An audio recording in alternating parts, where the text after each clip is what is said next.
Halo Sobat EV4, kembali lagi dengan saya Bayu. Kita di sini mendatangi tamu yang sangat gokil.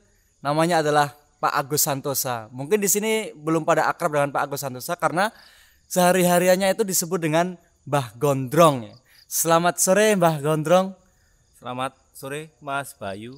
Gimana kabarnya hari ini? Alhamdulillah agak waras. Bisa tos dulu? Iya. Oke, Mbah Gondrong. Mungkin bisa menceritakan sedikit kesibukannya apa ini?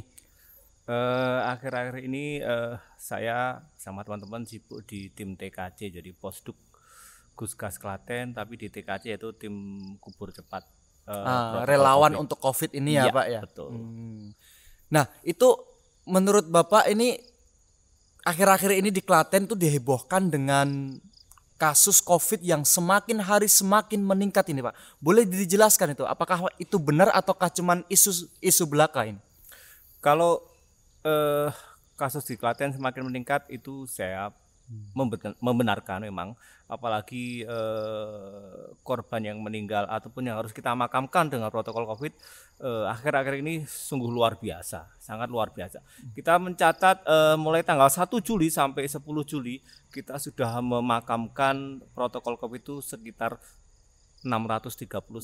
Luar biasa. Jadi kalau hanya untuk bulan ini ya Pak ya? Bukan bulan ini, 10 hari ini. 10 hari ini? 10 tanggal 1 sampai tanggal 10. Berarti kalau di breakdown, satu hari rata-rata 63 pemakaman. Luar biasa. Nah, kalau boleh tahu nih, terus prosedur pemakamannya itu seperti apa Pak?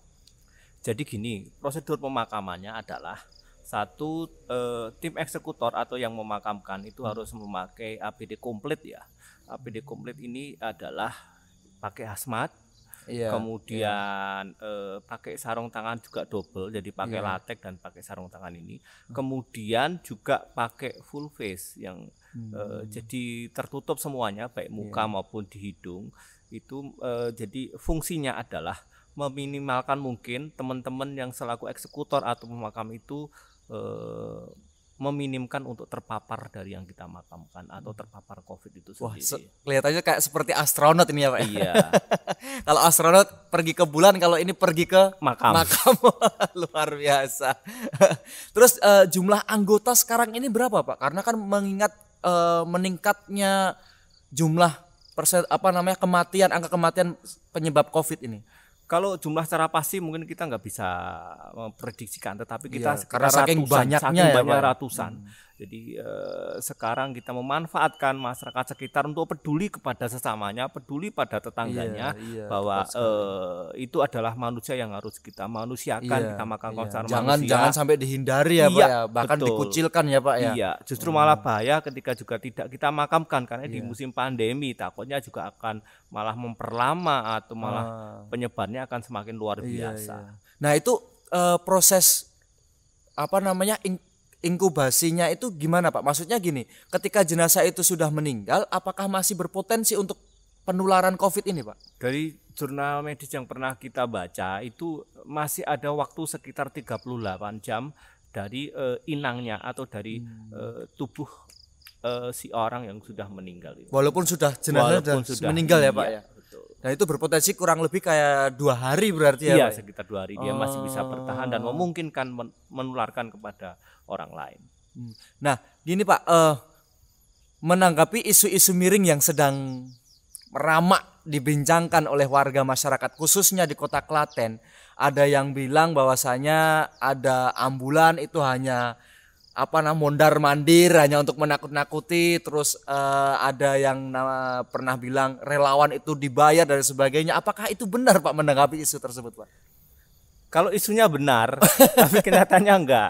Gitu jadi kayaknya enggak, kurang kerjaan banget. Tepat gitu ya, benar. Kalau harus mondar-mandir hanya untuk menakuti masyarakat dan sebagainya. Kayak kurang kerjaan. Iya, kayak kurang kerjaan. Dan ini edukasi buat semuanya nanti yang melihat podcast ini, bahwa kenapa ambulan itu mondar-mandir. Satu hal yang disikapi adalah memang Klaten saat ini luar biasa. Jadi mondar-mandir bisa diartikan karena masih membawa pasien yang mungkin di rumah sakit A tidak bisa kemudian ke rumah sakit B dan tidak bisa sampai ke rumah sakit C. seperti itu. Atau ketika mereka sudah membawa ke rumah sakit juga sudah diantri yang lain untuk juga segera dibawa ke rumah Iya, sakit. karena saking banyaknya ya Pak. Kosong bukan berarti itu untuk menakuti tidak sama sekali, tapi kosong adalah untuk menjemput atau untuk mengambil seseorang yang kondisinya sangat berbahaya untuk tidak segera ditangani. Itu saja yang perlu dipahami masyarakat. Jadi bukan berarti kosong itu terus untuk menakut-nakuti, tidak sama sekali.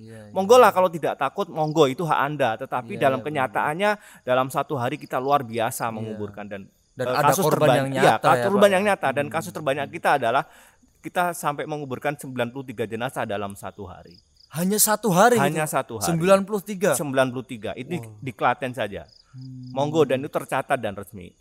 Terus kalau menanggapi yang itu Pak, relawan dibayar itu gimana itu Pak? Oh kalau itu saya pikir mungkin enggak salah juga. Kenapa bilang seperti itu? Karena apa?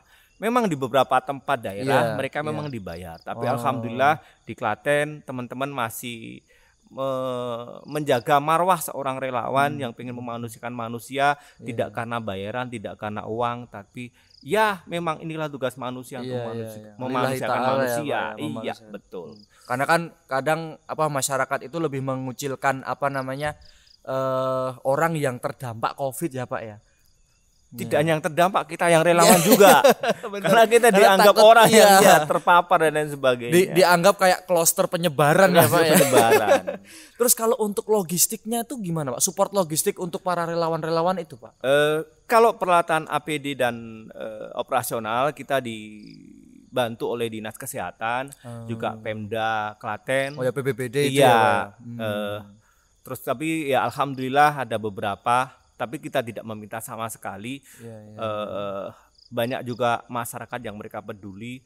Salah satunya mungkin tiap Jumat kita secara logistik bisa terbantukan teman-teman yang ada program Jumat Berkah kayak seperti itu. Iya berarti untuk relawan itu membuka lebar untuk siapapun yang ingin berdonasi atau membantu secara logistik dan sebenarnya apapun itu kita enggak sih, maksud saya mungkin ada yang mereka memaksa untuk mereka mau memberi dengan ikhlas yang akan kita terima, tapi kita tidak seperti itu sebenarnya.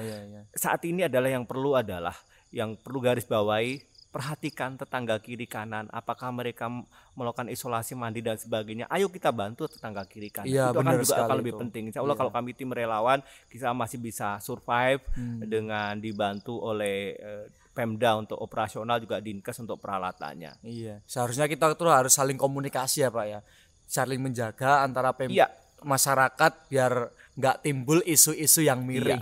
Gitu yang penting adalah tidak hanya saling komunikasi, tapi saling sinergi. Ini yang penting. Karena pandemi tidak mungkin akan kita hadapi sendiri ataupun pemerintah sendiri.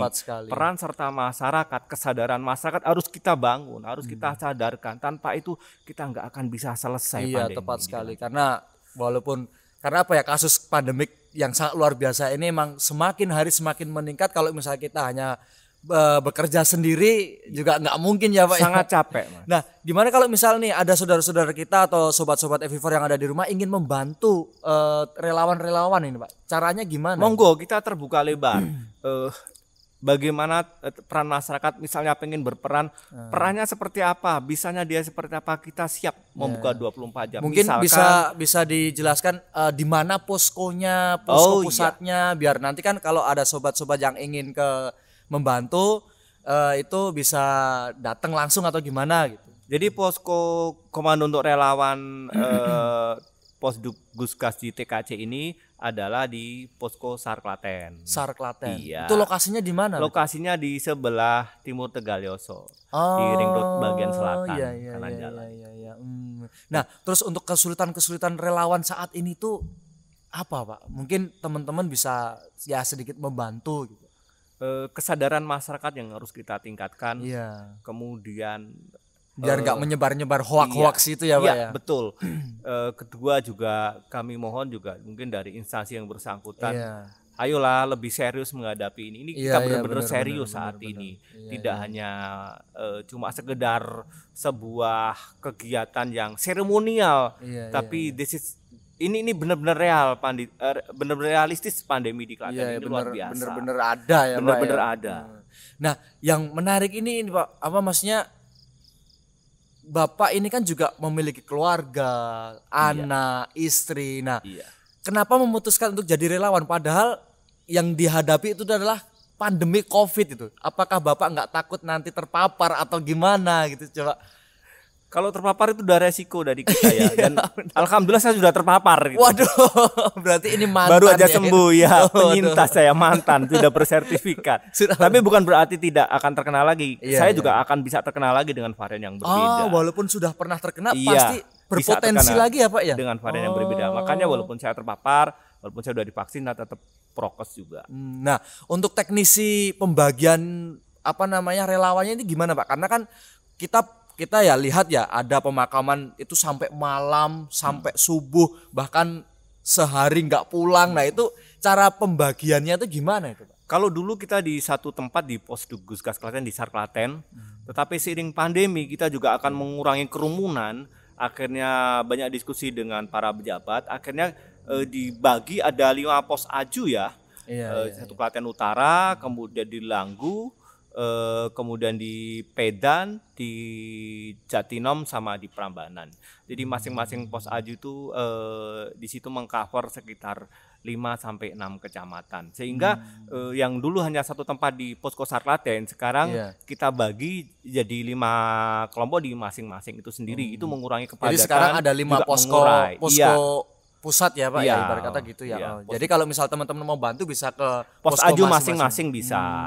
Gitu ya. Nah, yang sangat mungkin ya menjadi pertanyaan masyarakat atau sobat-sobat FIVOR nih Pak. Kemarin sempat beredar isu yang sangat luar biasa gokil nih. Ada peti mati kosong. Nah, itu tuh benar-benar terjadi atau cuman hoax aja Pak ini?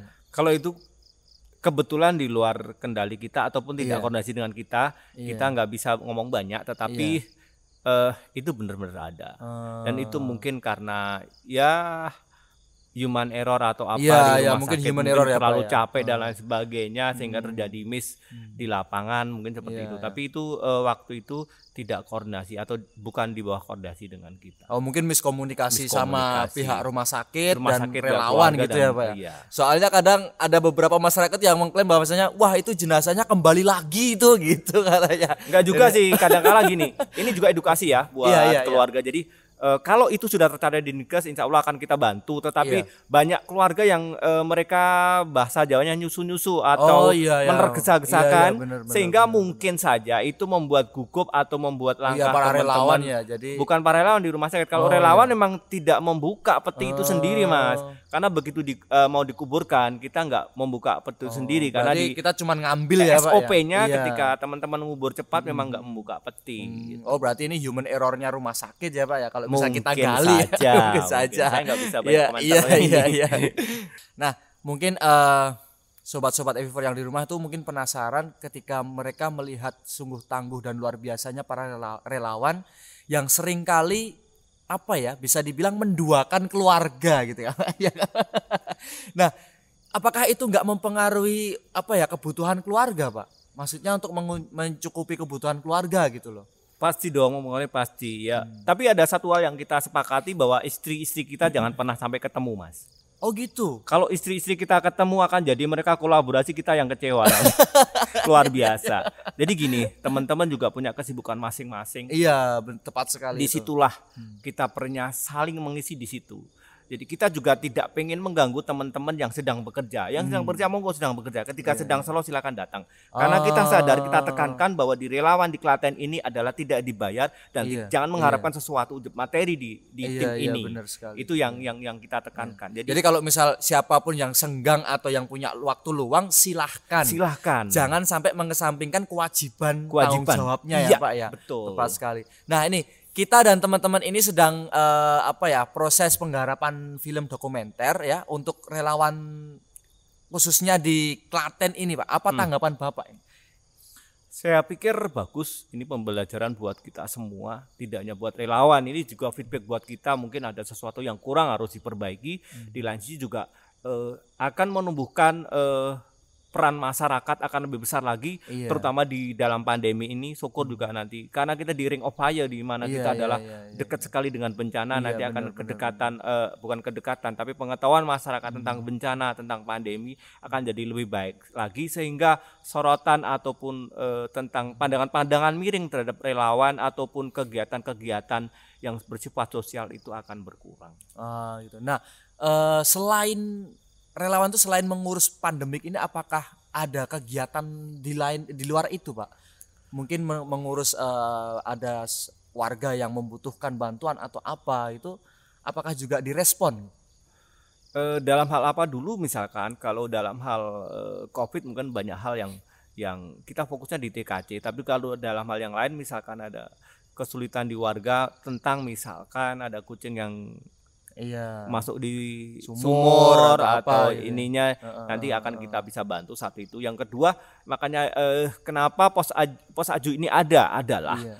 kita sebenarnya tidak hanya fokus di pandemi saja, ada hal yang lain yang sebenarnya mengintai kita, yang kita juga dalam posisi dalam arti berbahaya, yaitu salah satunya di Merapi. Itu yang Iya, ya. yang harus Karena kita seakan-akan petakan juga. bisa Iya. meledak ya, Pak ya. Karena kondisi Merapi saat ini kan kondisi aktif ya, Oh iya, masih tepat sekali. Dan masih- kadang sering erupsi ya, Pak ya. iya, dan arahnya sekarang ke arah tenggara, dan itu jadi PR kita Iya, semua, benar, teman-teman relawan, SAR Klaten juga Iya, pemerintah daerah, untuk bagaimana kita memikirkan di saat pandemi, tetapi kemudian seandainya ini kita tidak pengen, tapi Iya, seandainya karena itu Merapi juga bisa terjadi, meletus, ada bisa kemungkinan terjadi ya, Pak ya. Karena bahkan bisa jadi kemudian triple juga, karena Waduh. kita di ring of fire, di mana lempengan kita juga Iya, lempengan iya, iya. aktif Iya, yang tepat memungkinkan sekali. bencana untuk gempa bumi kayak kasus 2006 2006 itu ya, Pak ya. Oh iya ya. Nah, ya emang itu memang harus kita tekankan ya, Pak. Jangan sampai pandemik yang sedang kita alami ini mengalihkan bencana-bencana alam yang bisa mungkin terjadi ya, Iya, Pak ya.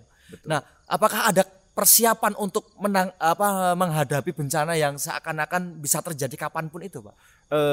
Ya, kita kebetulan juga sudah bukan memprediksi, tapi belajar banyak. Iya, Kita pun juga punya rencana Jangan plan A, sampai plan ada B. celah ya, Iya, jangan sampai kecolongan ya, iya, Pak ya. jangan sampai kecolongan. Kita pun juga sudah mempersiapkan hal-hal seperti itu, dan memang ya pola 2005 dalam arti 2006 ketika pas gempa dan Merapi berbarengan, itu jadi pelajaran bagi kita. Iya. Juga tsunami itu juga pelajaran bagi kita, sehingga Iya, untuk kita tepat jadi sekali. lebih baik lagi dalam Iya, menghadapi bencana, atau dalam arti jangan sampai kita gagap bencana lagi. Iya, tepat sekali, Pak. Ya, terima kasih Pak atas waktunya untuk hari ini. Ini sangat luar biasa, dan bagi para pemirsa dan teman-teman atau sobat FIVOR yang ada di rumah, support terus relawan kita, karena tanpa relawan mungkin corona tidak akan pernah selesai ya, Pak ya. Jadi kita tetap harus sinergi untuk menanggapi corona ini, khususnya pandemik ini, biar cepat selesai dan kita biar bisa aktivitas normal kembali, dan untuk para relawan biar bisa cepat kumpul dengan keluarga ya, Pak ya. Karena nggak mungkin para relawan itu sebenarnya juga berat hati Iya, meninggalkan keluarganya yang ada di rumah. Nah, untuk yang terakhir nih Pak, saya minta pesan terakhir mungkin khususnya untuk teman-teman dan sobat FIVOR yang ada di rumah. Terutama buat generasi muda, Iya. hidup itu hanya sekali. Maka jadikanlah hidup ini sebuah yang berarti. Iya. Walaupun itu hanya di bidang yang kecil yang kamu bisa raih. Iya. Jangan sampai hidup ini hanya terbuang sia-sia Sia-sia. Pak ya. Hanya untuk ngerumpi dan menyebar hoax-hoax yang enggak Iya. bermutu itu ya, Pak Iya. ya. Nah, terima kasih untuk waktunya, Pak. Nah, untuk sobat FIVOR dan teman-teman yang ada di rumah, jangan lupa dan terima kasih atas support dan dukungannya. Tetap semangat dan tetap menjalani aktivitas seperti normal, dan yang paling utama adalah tetap menjalankan prokes. Karena tanpa prokes mungkin corona ini akan sulit untuk hilang ya, Pak ya. Iya. Nah, dan pesan terakhir, jangan lupa untuk tetap support kami, support channel FIVOR dengan cara share, like, komen, dan subscribe. Biar kita lebih dekat, jangan lupa untuk bunyikan loncengnya. Saya Bayu undur diri. Wassalamualaikum warahmatullahi wabarakatuh. Waalaikumsalam warahmatullahi wabarakatuh.